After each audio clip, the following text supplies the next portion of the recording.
What's your best? Who cares? I've been a nice person my whole life. Now I'm going to do something bad kind of story. I always helped my family, friends, neighbors, and anyone they knew with anything they needed without asking for anything in return. This included things like taking care of children, solving computer problems, and fixing things around the house. For 4 months, I lived with an older woman in San Francisco in an old Victorian house.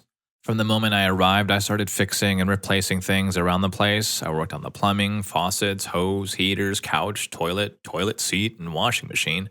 About a week before I was planning to leave, she asked me to build her a bookshelf. I told her I would do it, but only if I received some form of compensation for my work. She got upset, saying it was just a simple bookshelf and that I could easily build it. She didn't realize that we didn't have the right tools to build it, and I would probably have to rent them. I suggested that it would be easier for her to just buy a bookshelf and I would help her put it together. This made her even angrier, and she said, I give you a place to stay and you wouldn't even help me build a shelf? I couldn't hold it in any longer. I shouted, I pay to live here. I pay for my stay, my food, and anything else I used while I'm here. You could have spent money hiring someone to fix all the things I already did in this place. I bet the cost of all those repairs would be more than what I pay per month to live here. So, a week later, with her still angry at me, I left without paying the last month's rent. Man, if I was that guy, I would have rebroken just about anything I had fixed during my stay there before I left, but good on him. Story 2. There was a kid in my math class who would always brag about how much better he was than me in every corner of life. I sat there in class for about 3 months dealing with his behavior. I never really responded to him except to ask him to leave me alone or to let me listen to the teacher and do my work. I even asked my teacher twice if I could move to a different seat, but she said no. Then one day, while he was making fun of me like usual, something inside me finally snapped. I turned to him, feeling all the anger I had been holding in, and said, Shut up before I hurt you. He stood up and said, All right, let's go. I almost got up, but then my friend, a sweet Amish girl, told me, Don't do it, sit down now. I took a minute to calm down and sat back down. He sat down too and said, That's what I thought, you're just a coward. I calmly turned to my teacher and asked again if I could move seats. She said no, and that's when I lost it. I turned around, grabbed the kid's desk, and flipped it over. Then I turned back to my teacher and asked, How about now? I had never felt so satisfied and angry at the same time in my life. No one seemed to care about the kid because they all knew what he had been doing to me. A football player even came up to me and said, I would have done more on the desk after flipping it. Story 3. There was this really unpleasant woman who owned a boutique right next to the restaurant where I work. One day, she came into the pub acting like her usual mean and entitled self. She ordered a club sandwich with her bacon, extra crispy, and an extra spicy drink. I went to the bar to make her drink and I poured a lot of Tabasco sauce over the ice, then filled it with water and our already spicy mix. Then, just for fun, I added even more Tabasco sauce, about a full ounce of it, into a 10-ounce glass. To my surprise, she really liked it. It was kind of annoying. When it was time to send her sandwich order to the kitchen, I wrote down her order and added a special note on the ticket. In my frustration, I wrote, Set the bacon on fire and put the ashes on the sandwich. As her order was almost ready, the cook asked me if I was serious about the note. I told him, well, she did order a club sandwich with extra crispy bacon. He showed me a spatula with 3 pieces of black burnt meat that barely looked like bacon. I laughed, thinking he was joking with me. At that point, I just said, whatever, that's what she wanted. He finished making the club sandwich, and I brought it out to her, ready to take it back and make a new one if she didn't like it. But she ate 3/4 of the sandwich and took the rest home, saying it was the best time she'd ever had there. I tried so hard to be mean, but it didn't work out the way I planned. Story 4. I work as a bank teller, and one day, a brand new customer came in to make a deposit of $50,000, which was the first deposit ever into his account. Because of the large amount, there would naturally be a hold placed on the check. I've always been polite and offered to call the next day to check on the status of the check, and if it clears, I would manually remove the hold. This guy was rude from the beginning. He got very defensive and insisted that there should be no hold on the check.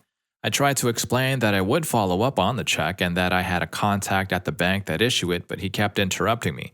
Then he demanded that I close his account. Instead of trying to change his mind, I didn't really care. I thought that having one less rude customer would be a good thing. So I agreed and closed his account right then and there. He was so surprised that I didn't try to convince him to keep it open. He ended up going to my branch manager to complain about me. I called out to him, reminding him to mention that he had asked me to close his account. Story 5. 15 years ago, I started my first year of teaching 7th grade right after finishing college. There was a student in my class who had been held back twice, so he was already a little older in the 7th grade. He had had a bad reputation with all the teachers, and I even got warnings about him from other staff members. Despite his reputation, he and I got along okay. For the first half of the school year, he didn't do much homework or studying, but then, around the middle of the year, he came to me and told me something I didn't expect. He said his mom was sick and that's why he wasn't doing well in school. He was spending a lot of time taking care of her at home and he had very little time left for his studies.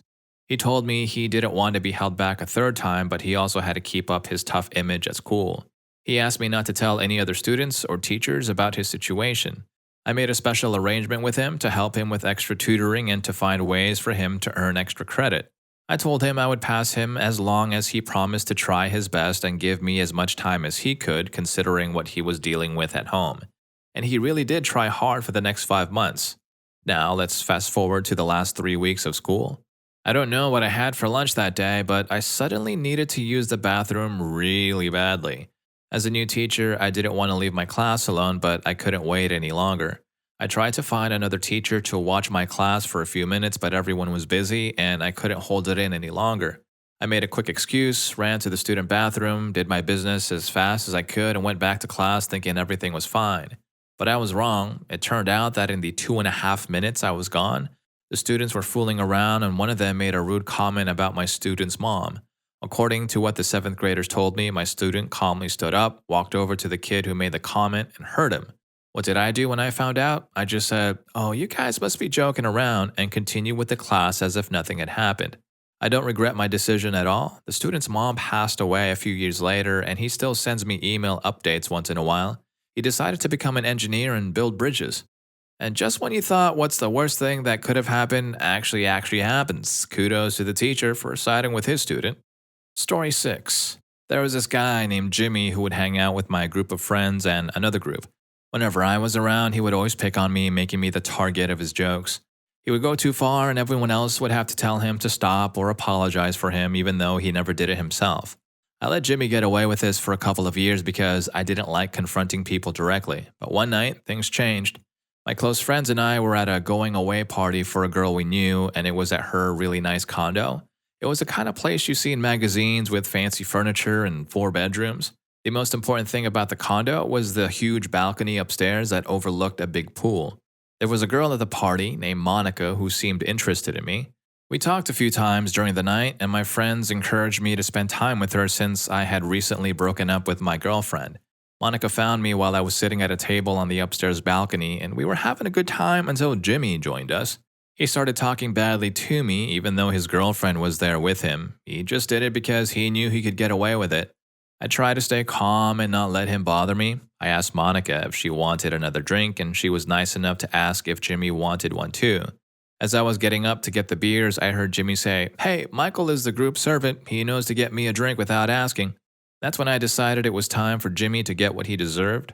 I got Jimmy a drink, but I shook it really hard before I brought it back outside. I was ready to confront him after he opened it. I gave him the drink and he said something to Monica, still looking at her when he opened the can. The drink then spilled and he freaked out, jumping out of his chair.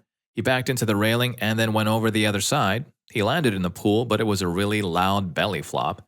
Also, while he was talking to Monica, he had gotten a rise up, and that's what took most of the impact. This caused an injury to his Johnson. Someone called an ambulance and he was rushed to the hospital for an emergency. He had to ice himself for weeks after that. After everything that happened, I ended up at Monica's apartment. I have no regrets about what happened that night. And if you have no regrets about clicking through to watch this video, thank you very much, and please don't forget to hit that subscribe and like button for more videos just like this. Story 7. When I was in grade school, a new kid named Brandon joined our school. Brandon wasn't very nice. He was more like a troublemaker. For the first week, our class was kind to him because he was new, but after that, most people weren't very nice to him.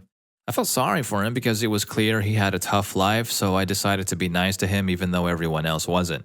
You might think that Brandon would appreciate my effort to be kind to him and be nice in return, but that's not what happened. He was actually really mean to me, calling me names and saying I'd never have a girlfriend. Wasn't pleasant at all. 6 years later, we ended up at the same high school. I did a lot for him, like giving him rides home, helping him with his homework, and talking to him when he was by himself. But he was still just as mean as ever. During the summer after our junior year, a group of about 30 students from our school went on a trip to Europe. We traveled to a few different countries. One really hot day in Berlin, we were all feeling the effects of jet lag, lack of sleep, tiredness, not to mention the temperatures were almost 100 degrees. I was getting fed up with everyone, especially Brandon. As we were walking, I took out my water bottle to have a drink. Brandon came over and thought it would be okay to take my water bottle from me and use the water that was left. In response, I quickly put my hand down my pants, wiped it across, and then touched him across the face. Felt really good to do that. Story 8. I work in a place where we process mortgage applications. There's a call center above my office, and we have 3 buildings all in the same area. In my office, we're not really trained to do the kind of work you'd find in a call center, like dealing with angry customers all day or getting yelled at when things don't go their way. We're just the people who look at all the documents and decide if someone can get a mortgage or not. We do have a couple of phones that can take calls from other parts of the company, not from customers. One time, someone from the call center was getting yelled at by a customer, so they decided to transfer the call straight to my department. That's when my coworker, who we'll call McPreggers because she's pregnant, got involved. I was sitting across from her and I could hear the guy on the other end of the phone just screaming at her until she started to cry. She wasn't making any noise, no sniffling, no reaction at all except for the tears that kept coming. Now, I've been in situations like this before when I was training people for call centers or customer service jobs. Usually, you have to help people learn how to handle this kind of thing on their own and build up their own defenses. But this was a woman who shouldn't have to deal with being screamed at by some guy. So I got up from my desk, walked over to hers, took the phone away from her, and put the call on hold. McPreggers, take a break, I said. Don't worry about this and come back when you're ready. So she walked away and I turned my attention to the guy on the phone. Good afternoon, sir. My name is Gatsby, and I'd like to help you with your problem as quickly as possible. Before we continue, I want to apologize for putting you on hold so suddenly. Here's why. McPreggers, the woman who you were speaking to in a very rude and childish way, is very pregnant and you made her cry. What can I help you with today? The guy on the phone quickly changed his tone. His issue was resolved in just a few minutes. It wasn't a hard problem, just a difficult customer. And he was in a hurry to get off the phone. Before you go, sir, can I ask you to hold for just a moment? Surprisingly, he stayed on the line. I went to get McPreggers. Hello, sir. Thank you for waiting. I'm going to let you speak to my colleague again, and you can apologize to her if you feel it's necessary. Thank you, and have a great afternoon. All I heard from McPreggers was, that's okay. It's all right. I'm fine. Thank you. Thank you. Have a lovely day. And then the call ended. Story 9. My girlfriend of over 7 years recently broke up with me and admitted that she had cheated on me multiple times during our relationship. One of the guys she was involved with was married and had a baby when he had an affair with her. A few days ago, I sent a text message to the guy to tell him that I knew about the affair and I managed to get him to confess. I took screenshots of the important parts of our conversation to keep as evidence along with my girlfriend's confession. I then told him that I believed his wife should know about the affair and he became very upset, claiming that he didn't initiate anything and that it was okay with his wife because she had kissed an ex 3 years ago. I gave him a stern warning, speaking in a tone that I imagined would be similar to Liam Neeson's character in the movie Taken. I basically told him, I just wanted to let you know that I know about the affair and I want you to worry. You don't know if a phone call, email, Facebook message, or package will be the thing that exposes everything. If your wife is okay with what happened, then you have nothing to worry about. But if she's not, then you deserve every bit of pain and punishment that comes your way. After hearing my warning, he stopped responding and never messaged me back. Now I'm considering sending him occasional messages to remind him that I know about the affair. Similar to the theme of the movie, I Know What You Did Last Summer, just to make him feel anxious. It felt good to confront him and finally stand up for myself. Alright, hold on. I have a better idea. He should spread the word and the number, get more and more people to send messages saying, I know, until he ends up going mad or changing his number, I suppose. Story 10. I was in New York visiting a friend for New Year's. His apartment building was full of parties and the whole place was buzzing with excitement. I was feeling pretty good. I had finished my semester with good grades and had done a lot of volunteer work, which is part of my school's program that gives me a bit of an edge over other students. I walked down the hallway enjoying the happy and festive atmosphere that surrounded me. I got into the elevator, which was a bit crowded with people just standing around, but there was definitely enough space for everyone. I walked in and turned to face the door. That's when I saw her, a very large woman in a motorized wheelchair. She looked quite unfriendly with the grumpiest face I've ever seen. She was about 30 feet away from the elevator down the hall, moving at a steady 5 miles per hour. She looked right at me, and it was clear she knew what was about to happen. There was enough space for her wheelchair if we all squeezed a bit, but I was feeling a bit mischievous. So I slowly raised my hand and pressed the button to close the elevator doors. She knew I had done it, and then what made me feel a little bad was that she leaned forward in her wheelchair as if she was trying to speed up. But she was already going as fast as she could. I doubted that leaning forward would make much difference. I knew it wouldn't because the doors closed and it was quiet in the elevator as it started to rise. Story 11. I played the World of Warcraft MMO game for about 6 years. I started playing during the original version, a few months before they added the Ankh-Kiraj dungeon. I was lucky enough to join a great guild and become good friends with the members. I loved being a healer class because they were in high demand. So I went on many missions with them and they helped me get better gear. As time went on, I moved up in the guild's ranks and was always the healer they liked to have on. By the time we were getting close to patch 3.3 in Wrath of the Lich King, which I think was the one that added the Argent Dawn raid and Ice Crown, I was given the second highest rank in the guild, with the guild leader being the top rank. Those were good times, really good times. But when the Cataclysm expansion came out, I started to get tired of the changes Blizzard was making to the game. It wasn't fun to play anymore, and I had more responsibilities in real life that made it hard for me to play when the guild needed me. So I decided to stop paying for my World of Warcraft subscription. Before I quit, I wanted to do something big. I waited until the middle of the night when no one from the guild's higher ranks was online. I went to the guild bank in Orgrimmar and took everything out, all the gold, items, rare materials, mounts, pets, and everything else. I gave it all away to random players. I ran around and traded with as many people as I could, probably causing the auction house prices to go mad, but that didn't matter to me. After I gave everything away and the guild vault was empty, I logged off the server, deleted all my characters, and canceled my subscription. I know a Blizzard Game Master probably brought the bank back to normal the next week, but I like to think it was empty forever. Alright, if any of these stories got to you, here's more for you. YouTube thinks you're going to love this. I'll catch you in that video, and thanks for watching with me on this one.